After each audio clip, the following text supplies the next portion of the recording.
troisième spectacle proposé en décembre, Le Marchand de Venise. Nous avons au téléphone Vanasai Kamfomala qui a traduit et adapté le texte de Shakespeare. Vanasai Kamfomala a travaillé en lien avec Jacques Vincey, le metteur en scène. Rappelons au passage que Jacques Vincey est le directeur du Centre dramatique national de Tours. Bonjour Vanasai. Bonjour. Merci d'être avec nous sur RCF en Berry. L'équipe de la Maison de la Culture de Bourges et son directeur sont à mes côtés. Bonjour. Vous êtes un fin connaisseur, pour ne pas dire un spécialiste de l'œuvre de Shakespeare.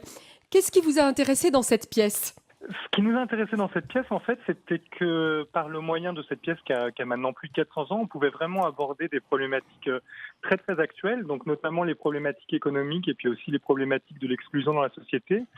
Et en se saisissant en fait de cette pièce de 400 ans, ça permettait de voir là où on a avancé et puis là où malheureusement on n'a pas avancé du tout. Donc voilà, c'était intéressant grâce à cette pièce d'évaluer un petit peu la distance qui nous sépare de Shakespeare et voir de quelle manière cette pièce peut résonner aujourd'hui. Alors vous avez écrit justement que dans votre adaptation, vous ne vous interdisiez ni l'invention ni l'intégration de matériaux extérieurs. Vous Tout à pouvez fait. préciser et nous dire ce qui a guidé ce qu'on peut, je crois, appeler une réécriture ?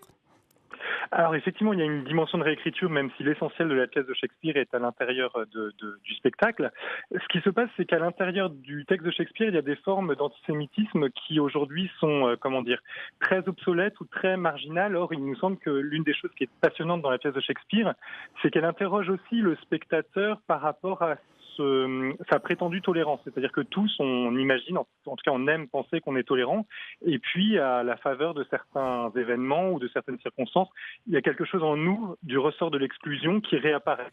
Et cette chose-là, ça nous semblait intéressant de la questionner, donc notamment de questionner l'antisémitisme tel qu'il apparaît aujourd'hui, y compris chez des personnes dont on n'aurait pas à première vue l'impression qu'elles pourraient finalement être taxées d'antisémitisme. Et alors, la langue de Shakespeare a une grande force et, dit-on aussi, une grande créativité. Comment Oui, vous absolument. avez travaillé pour que ça nous soit sensible, à nous, Français du XXIe siècle ? Alors en fait, j'ai pas travaillé seul à ce niveau-là. Donc déjà, j'ai travaillé avec Jacques Vincey, metteur en scène, et puis Théophile Dubus, qui était son assistant. Et puis surtout, on a essayé en fait de retrouver quelque chose de l'énergie de Shakespeare lorsqu'il a écrit cette pièce, puisque Shakespeare avait aussi comme particularité de travailler pour une troupe de comédiens et d'écrire donc vraisemblablement avec elle, puisque ces acteurs improvisaient aussi dans ces spectacles. Donc nous, c'est un peu ce que le temps nous a permis de faire, puisqu'on a travaillé pendant très longtemps sur cette création, et notamment l'écriture a pris, je dirais, 1 an et demi, 2 ans.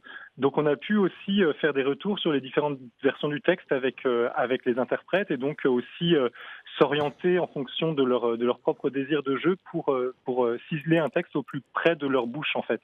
Et puis pour donner un exemple aussi de quelque chose qui relève vraiment de la réécriture, le spectacle débute par un prologue qui interroge justement la pertinence de ce texte aujourd'hui, les différences de contexte économique dans lesquels on a produit Shakespeare a écrit la pièce et puis nous on la réadapte. Et par exemple ce prologue a été écrit en partie par l'acteur qui le joue, donc Pierre-François Doireau, et puis par moi. Voilà, ça a été des allers-retours comme ça entre nous au plateau.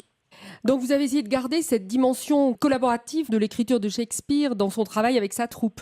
Tout à fait, tout à fait. C'est-à-dire que l'objet premier du travail d'écriture, c'était d'écrire un texte pour le spectacle, pas d'écrire un objet littéraire qui aurait une valeur en soi, mais vraiment de créer un matériau qui puisse être utilisé par les acteurs au plateau et puis par l'ensemble de l'équipe artistique, puisque dans le travail qu'on mène avec Jacques, le son, la scénographie, la lumière, les costumes, tout ça a une place très importante. Donc l'une des choses qui aujourd'hui est très agréable pour moi quand je regarde le spectacle, c'est de voir de quelle manière finalement telle proposition de costume ou telle proposition de scénographie a aussi infléchi, je dirais, l'écriture du texte littéraire. Donc voilà, c'est vraiment un travail comme ça de faire du texte un creuset des différentes forces de proposition du spectacle. Et finalement, un classique, est-ce que ce n'est pas ça, une pièce qui garde toute sa force, toujours son actualité et toujours l'engagement des comédiens ? Absolument, sans doute. En tout cas, un classique, c'est une pièce, je dirais, qu'on a de cesse de vouloir réinterroger, et c'est ce qu'on a essayé de faire sur ce spectacle.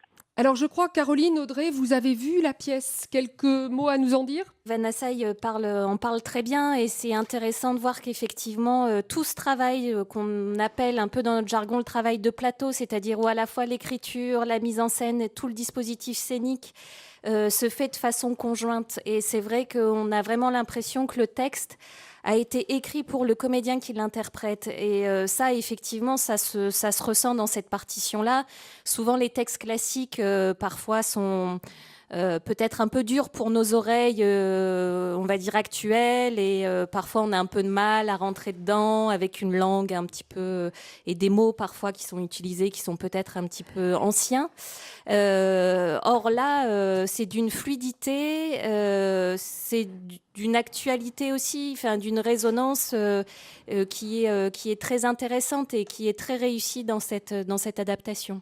Bien, donc voilà une spectatrice en avant-première, si je puis dire, pour nous, les spectateurs de Bourges, qui apparemment est bien entrée dans ce que vous proposiez, Vanessa. J'en suis ravi. Caroline ? C'était en tout cas la démarche, oui. Quand Vanessa, vous avez parlé du prologue, nous, on s'est jeté un petit coup d'œil complice parce que cette entrée en matière dans la pièce est à la fois déstabilisante et extrêmement jubilatoire. C'est une belle façon comme ça de nous spectateurs, de nous bousculer un peu et en même temps de nous donner déjà quelque part toutes les clés, toutes les facettes et toute la palette de ce que va être ensuite le spectacle.